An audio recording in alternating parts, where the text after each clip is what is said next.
How's it going, everybody? Welcome to another Summerslam review. I'm Brett Mix, Macho Wrestling 101. Consider subscribing because I'm almost at 100 subscribers now. It's a relatively new channel. I'd greatly appreciate it if you did. But now we have just the third last SummerSlam to get to. We've gone all the way from 1988 to 2023. We're now at August 21st, 2021. This took place from the Allegiant Stadium in Las Vegas, Nevada. It was a big dome. We kicked it off with the Raw Tag Team Championship on the line between AJ Styles and Omos, defending against Randy Orton and Riddle. This was a good tag team match to kick off the event. I always like when they kick off shows with tag matches. It got 7:05.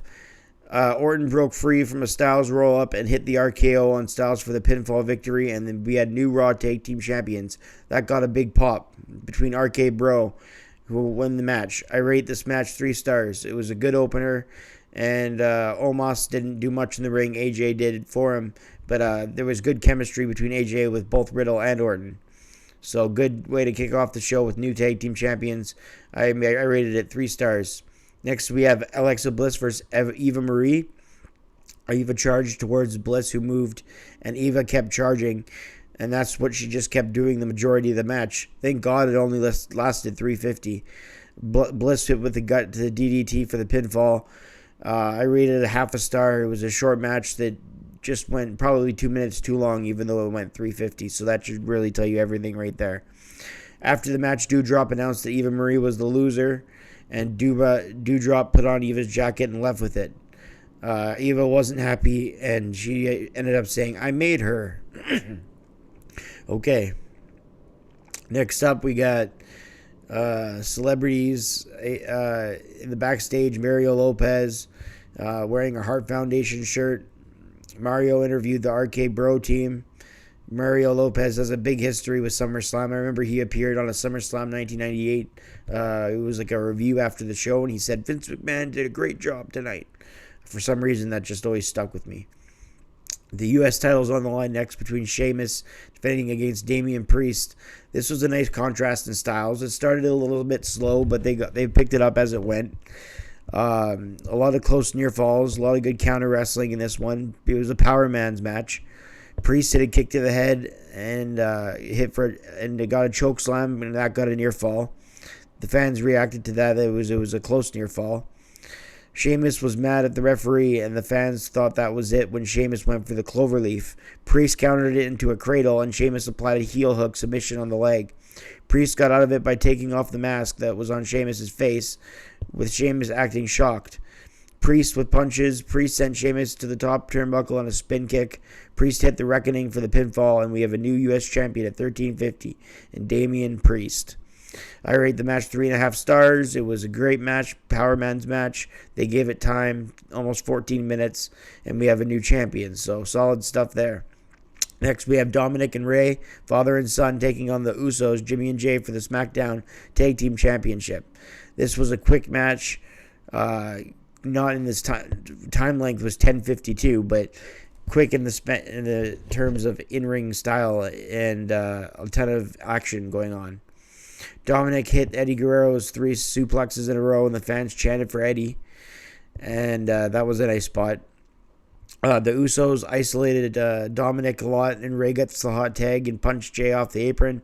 Rey with a kick to Jimmy and a super kick to both of them. Rey countered Jimmy with a head scissors. Jay was legal, but Rey with a kick on him and then went for a springboard attack.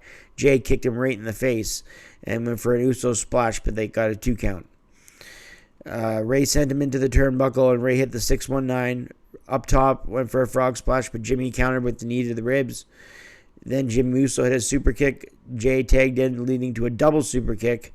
Jay went up top and hit the Uso splash for the pinfall at 10:52, retaining the titles. The Usos went over the Mysterios. Great little match here. I rate 3 stars and a quarter. Good mid match of the show. Mid show match between the Usos and the Mysterios. Not classic material, but it was definitely great. I liked the quick style of it. Then we got a surprise. Becky Lynch came out. The Mon is back, and she has suggested an impromptu match against Bianca Belair for the SmackDown Women's Championship. Bianca Belair wasn't really prepared for it, but she said sure. And boom, that was it at 27 seconds. A rock bottom type move, a manhandle slam, Michael Cole called it, at 27 seconds. And we have a new women's champion in Becky Lynch in a complete squash. This was a moment people would talk about for a long time. It sucked for Bianca Belair, but it made and fans online were happy with their tweets, but it made Becky Lynch look unstoppable.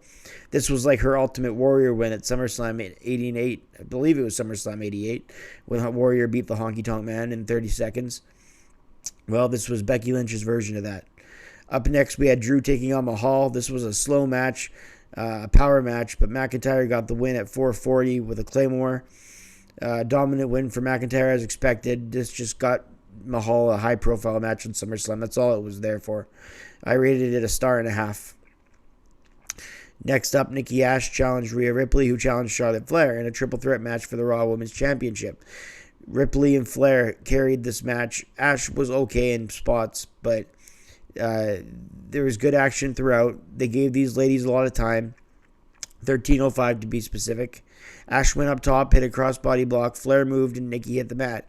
Flair applied the figure eight. Nikki was crawling towards the ropes. Nikki tapped out, giving Charlotte Flair the win at 13:05. Ripley hit the Riptide and a lot of moves before this, but Charlotte Flair was the victor at 13:05 after her figure eight. This was a great match. I rated it 3.5 stars. Charlotte Flair winning a title is not something I like to see or want to see a lot, but she did, and that happened. So, moving on. Seth Rollins versus Edge. This was probably the match of the night. It started a bit slow, but they really didn't have any wasted motion. Every move they hit meant something. Sort of like the main event between Reigns and Cena, but we'll get to that. This match was booked a lot in the same way, pacing-wise. Edge managed to stagger Rollins on the apron. He hit Beth Phoenix's Glam Slam, which was a great near fall. Rollins hit a neck breaker using the ropes. Edge managed to stagger Rollins on the apron while he hit a running spear that sent both guys to the floor, which was a great spot. It got a 2 count when Edge charged for a spear and Rollins countered it into a pedigree, which was another great near fall. Rollins went up top and jumped off with a corkscrew moonsault. Edge then hit a spear for 2. The fans were shocked by that counter. They chanted, "This is awesome," as the match continued. Rollins with a super kick to the head of Edge. Rollins sets up for the stomp. Edge spun around onto his back and caught the foot to block it. Edge applied the Edgecutor submission, hooking the legs. Rollins gets out. Edge applied a crossface submission in the center of the ring, and Rollins was able to pry his hands apart. Then Edge rammed Seth's face into the mat repeatedly, and then hit a rear naked choke and tapped Rollins out at 21:11. So Edge wins by submission. I gave this match 4 stars. I thought it was awesome, and like I said, I think it was the match of the night. Everything from the Glam Slam to the submissions to the counter wrestling to the close near falls to the mid-air counters. Everything was great in this match. I really think Edge did a great job. This is probably his best match since coming back, I think. If we discredit the greatest match of all time with Randy Orton, which was really just edited to make it look better than it was. But yeah, that was a great match. Next, we had Lashley for the WWE Championship versus Bill Goldberg, MVP in Lashley's corner. They did a lockup that led to Goldberg putting Lashley up against the buckle to begin. Lashley went for the Hurt Lock submission. Goldberg with elbows as the fans booed. Lashley did another chop block to the knee as Goldberg would start to sell the leg. Goldberg rolled out and favored his left knee. Lashley picked up Goldberg on his shoulders and drove Goldberg's left knee into the ring post. Lashley did it again as Goldberg collapsed to the mat and the ref called for the bell, giving Lashley the win for the referee's decision at 7:10. So the right guy went over here, but it was a different type of finish, one that went against Goldberg. The fans didn't want Goldberg to win, and he didn't, and shouldn't have. And yeah, Lashley gets the victory. So Lashley looks strong coming out of it, which was the only good result that there could have been. Next, we have our main event, Romans with Paul Heyman versus John Cena. And I said this is booked just like the Rollins Edge match, and the fact that we had a quick incision of the slow parts to the quick pickup, and then a quick series of near falls at the end. It was booked the same way.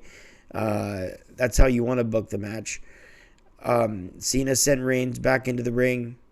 and he got his shoulders up as we went into the climax. Cena avoided it and got a double hit an AA. Reigns avoided the AA and hit a Superman punch for 2. Reigns did the loud yell. He charged towards Cena and he moved out of the way. Cena lifted up Reigns to the top turnbuckle. Cena put him on his shoulders and Cena hit the attitude adjustment off the middle ropes for the 3 count. The fans chanted, "This is awesome." Cena mocked the Reigns yell, but he only got a near fall. Cena charged and then exchanged punches. Reigns with an uppercut, then 2 Superman punches, and Cena stumbled to the mat. Reigns set up in the corner. He let out a loud yell, and Reigns hit a spear for the 3 count and got the victory at 23:02. Another 4-star match. I rate this SummerSlam a 7 out of 10 for both 4-star matches and a lot of other good matches throughout the event. But this one between Reigns and Cena felt like a big-time match, and it was a big-time match. Really impressed by both Reigns and Cena, what they did. Reigns continues to look dominant, and Cena is in the midst of a losing streak even to this day as of this review. So, good SummerSlam in parts. 7 out of 10 seems fair. This is the 2021 SummerSlam review. Hit like and subscribe. Again, almost at 100 subscribers, so if you guys could help me get there, that'd be great. And we'll see you for the next SummerSlam review. I'm Brett Mix, and I'm out.